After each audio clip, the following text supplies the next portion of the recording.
Some things don't reveal their beauty right away. At first, they may seem simple, even ordinary.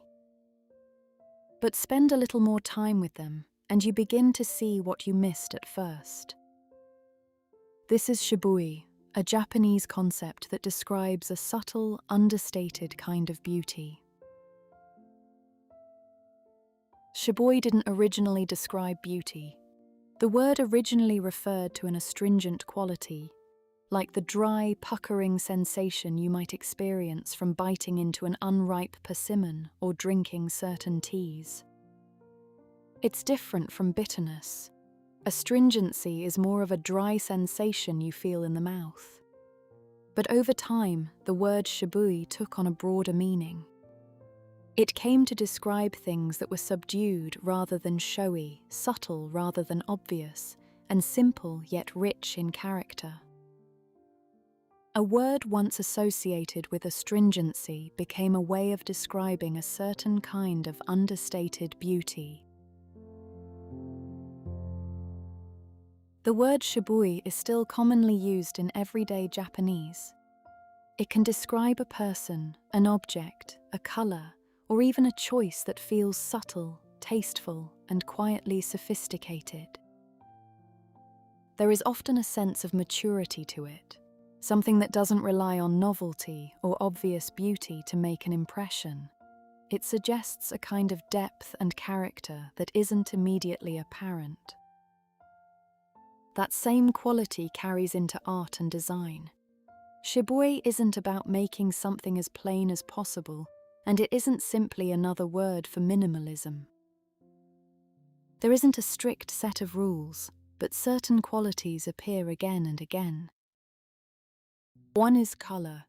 Shibui tends to favor colors that are subdued rather than brilliant. Earthy browns, soft grays, deep indigo, and muted greens. Colors with depth but without visual loudness. Then there is form. Shibui tends towards simplicity, but not simplicity for its own sake. A form may appear straightforward at first, while subtle differences in proportion, surface, or detail give it character. This balance is important. Too simple and the result can feel plain. Too elaborate and it begins to lose the restraint that makes shibui distinctive. If this sounds familiar, you might be thinking of another Japanese aesthetic, Wabi-Sabi. And the two do overlap. Both often express beauty in quiet, understated ways, but they aren't quite the same. Wabi-Sabi finds beauty in impermanence, imperfection, and the traces of time. A cracked surface, weathered wood, or an object changed through years of use can all express this idea. Shibui doesn't necessarily depend on age or imperfection.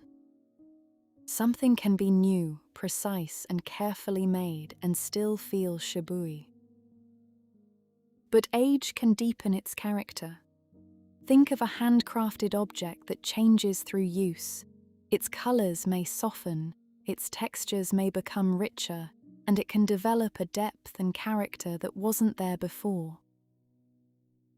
If our attention is drawn to the weathering, impermanence, and passage of time, we begin to move toward wabi-sabi. But if what stands out is the quiet richness the object has acquired, shibui may be the more fitting word. Wabi-sabi draws our attention toward imperfection and change.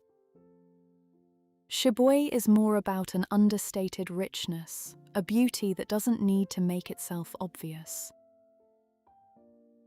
Perhaps beauty can be quiet without being empty, and simple without being plain.